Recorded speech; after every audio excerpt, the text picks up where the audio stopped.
This video is brought to you by iStock by Getty Images. Check them out at iStock.com.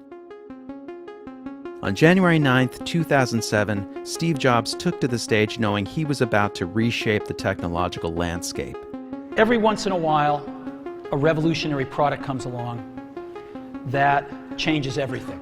And it was a revolutionary product not because of what it did, but because of how you operated it. But what we're going to do is get rid of all these buttons and just make a giant screen.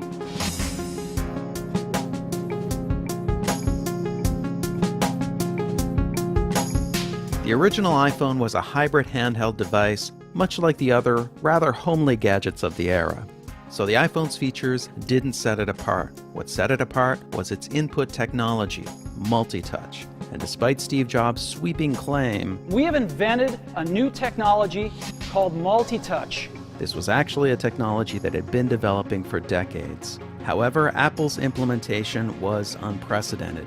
They put multi-touch on a pretty affordable handheld device, not an expensive table-like contraption, which is the path others were on. And this innovation opened up a vast frontier of possibilities. It gave Apple a blank slate, literally. The challenge was how to orient users with a device that was pretty much nothing but screen. Firstly, the interface was grounded in a couple smartphone cliches, rows of application icons, and a status bar with battery life, signal strength, and the time. This was basically how most smartphones worked. But from there on, most of the iPhone's interface influences came from outside the realm of smartphones, and many came from real-world objects we already understood. The device lock was like a latch, complete with a lock sound. The keyboard tap animation was modeled after a typewriter, and there was a clicking sound to further the sensation. The wheel for setting dates and times was like a slot machine or an odometer. Album covers flipped over to show the track listings like an actual record or CD. Swiping through images was like flipping through book pages. Emailing photos tucked them into a message as if you were literally mailing a print. There were lots of switches and lots and lots and lots of buttons, often colored like traffic signals to imply stop or go.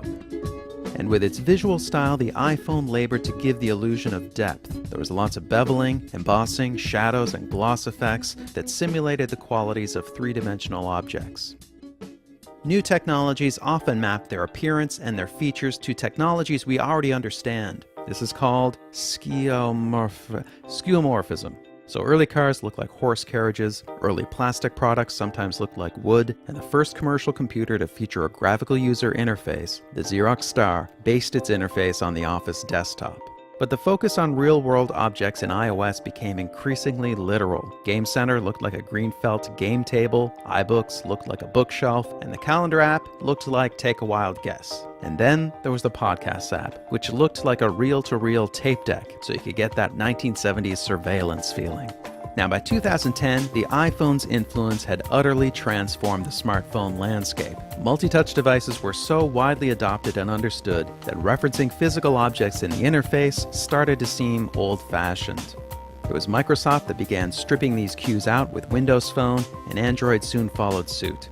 In this new era, with stronger competitors who had already copied Apple's ideas and were even evolving them, the iPhone started to look dated. iOS needed a refresh, but rather than seeking inspiration from outside the realm of smartphones, most of its influences came from within, and its new features seemed compiled from other smartphone software.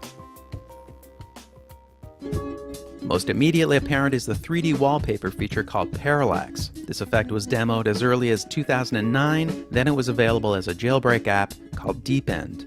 The Control Center has been around in various versions of Android, like TouchWiz and Android 4. The pull-down notifications were copied from Android in the earlier iOS 5. Multitasking follows the template of Android, Windows Phone, and maybe even the departed Palm Pre. The Mail application adds swiping gestures like the app Mailbox, and the swipe back feature recalls the slide-out drawers in Android. iRadio is simply Apple's version of Pandora. AirDrop is similar to the Beam features on Android, although you don't have to press your phones together like you're doing a smartphone mind meld.